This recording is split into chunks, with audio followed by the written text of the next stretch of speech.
So hello guys, এটা ছিল আমার অষ্টমীর আউটফিট। এই দেখো, এটা হলো জুয়েল ক্লাবের পূজাটা। ইউথ ক্লাবেরটা আগে দেখে ফেলেছি, আর তোমাদেরকেও সপ্তমী দিন দেখে ফেলেছি, তাই আর দেখাইনি। এটাও খুব সুন্দর করেছিল। এখানে ট্র্যাম্পোলিন, স্লাইড আর গাড়িও ছিল।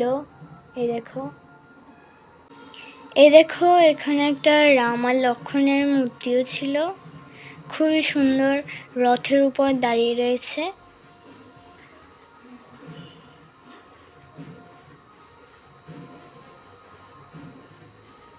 আর এইটা হলো চূড়াটা।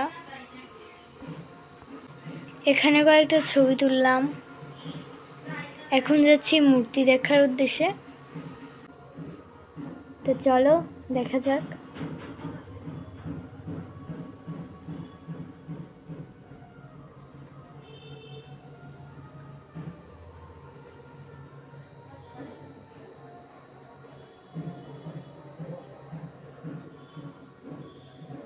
এই দেখো, খুবই সুন্দর একটা মূর্তি। আর বাকি কিছু দেখতে পারিনি, কারণ কি প্রচণ্ড বৃষ্টি ছিল। আর এখানে পূজা দেখা